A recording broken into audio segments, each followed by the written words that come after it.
today I want to talk to you about something essential, something still, something subtle, yet something that determines everything that you build, everything you create, everything you allow into your life to enter and to live. And that's actually your ability to reset your mind. I wrote this episode because I feel we don't talk about mental resets enough. We talk endlessly, about productivity, about ambition, success, confidence. You hear a lot of podcasts actually about this, whether it's going to be people that work in the health industry, whether it's going podcaster, speakers that are into self-development industry. In general, we talk a lot about how we can be more ambitious, how we can be more successful, and that's actually very important topic and very nice to have this talk about it. But I feel we rarely talk about the inner clearing, the actual silence that make all these things possible. But I think this is actually a very important topic, especially now, at the end of the year when resolution begins to form and future feel close enough to touch. So here's my take on what I wrote this episode and what I want to share this with you.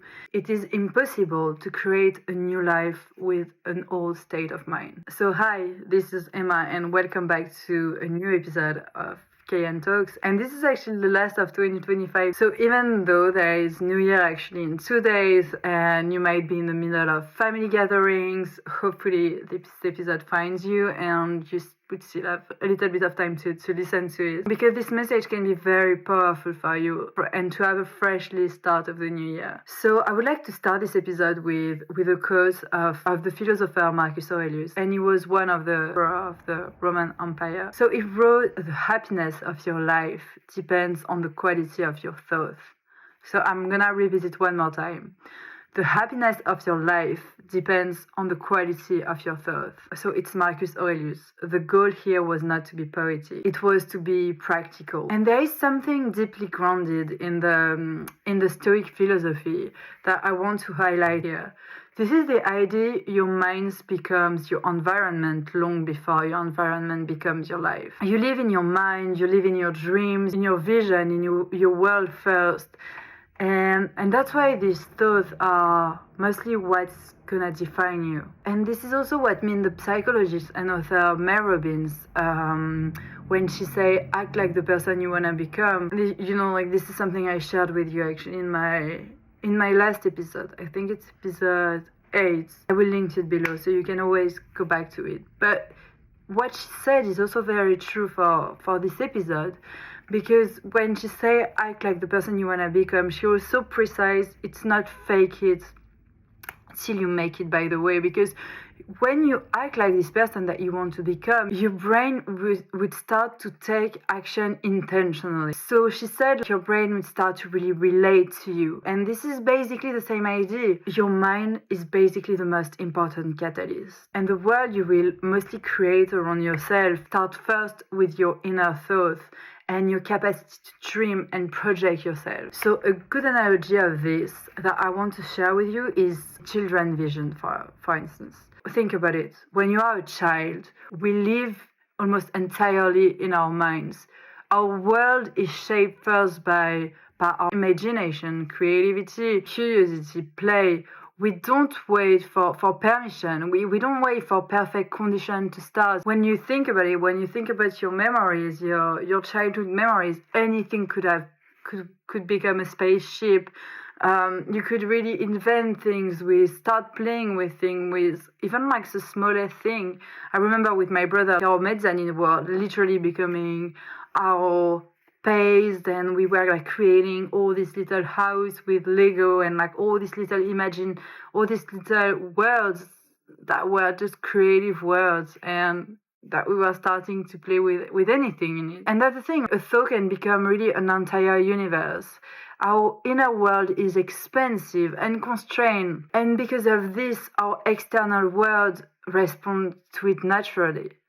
And you might tend to think and being like, oh, when I was I'm nostalgic about that time, and when I was children, I was actually happier and life was easier. But I don't think you were happier because necessarily your life was easier. However, you might be happier in some ways because you didn't necessarily have all this consciousness of the world, and your thoughts were eventually lighter. When you're a child, of course, like, your mind is not gonna be crowded with comparison and with doubts and with regret and with a certain rigid identity that you put on yourself, and you're not constantly asking yourself like what you should be or what you are lacking, you know. As children, you're really simpler, but as you grow older, things change, and the environments would tend to replace imagination because you have more an expectation, responsibilities, conditioning would of course grow louder. That's why the Stoic idea matters so much.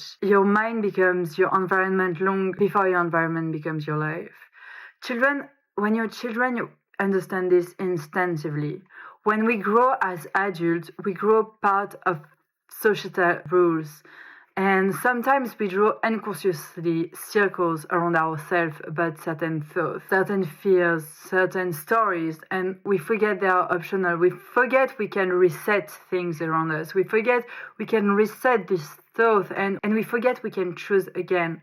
We forget our first nature is actually to be a human being and to be and one of our strength and our power is to be continuously in motion, and the capacity to evolve and eventually the capacity to reinvent ourselves all the time in what we think is the best version of us or what we think is right to us, and tend to this idea of that is proper to ourselves, but that is our own idea of perfection, in a way, of like the perfect human being that we want to be. And to illustrate this Stoic paradigm, I want to give you a quote of Montaigne. And he says, "My life has been full of terrible misfortune, most of which never happened." So much of our suffering is, when you think about it, mental projection, not reality. And a reset begins the moment you question the thought you've allowed to rule you. And it might feel uncomfortable, but this is really good sometimes to question things if you're not satisfied with them. Comfort is often mistaken for clarity. Familiar thoughts would feel safe, of course, and to reset, you really must have this feeling of feeling a bit uncomfortable sometimes, to relieve outdated beliefs that you might have, and assumption, identities you've simply outgrown. And philosopher Descartes believed that doubt was the origin of wisdom. Not that paralyzes, but doubt that liberates you from borrowed thinking. Growth begins with disruption. Clarity begins where comfort ends. And resetting your minds means really this idea of stepping away from inherited thinking, from fear, from habits that you might have, from what you are taught to accept without questioning it. Letting it go, it's not a weakness, it is mental strength. And you have also this idea with the philosopher Spinoza. He also says something very true that might help you to, when you think about this reset of your mind. And he said this quote that is beautiful: "The mind can only imagine, desire or love that of which it has an idea." So it means if you do not change your mental image, you cannot create a new reality. And when I say create a new reality, it doesn't have to be something completely dramatic. You don't have to take any drastic changes. You to go, living like thousand miles away, 1,000 kilometers away.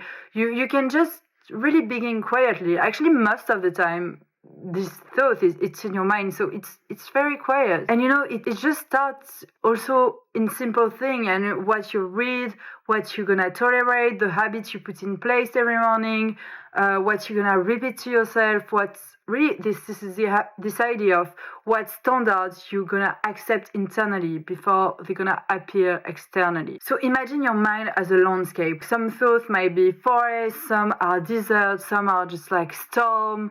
And a reset is not erasing the land. The reset is not erasing some forest, but it's tending to some thoughts rather than other ones, and it's kind of clearing what's like no longer serves you, and protecting what helps you to grow. It is really this idea of having new thoughts and don't listen to the one that block you to do what you want to do. And even if it's gonna maybe be hard at the beginning, because of course this is going to be your pattern and you've been like creating your own environment based on this thought and like this idea and this routine, you would have to decide to not listen to these thoughts that are actually trying to sabotage you, and you would have to keep going. And consistently, like this thought will start to lose power over your mind and over you. And where you are weak-minded, where you can find creative ways to talk yourself out of action, you realize that you can just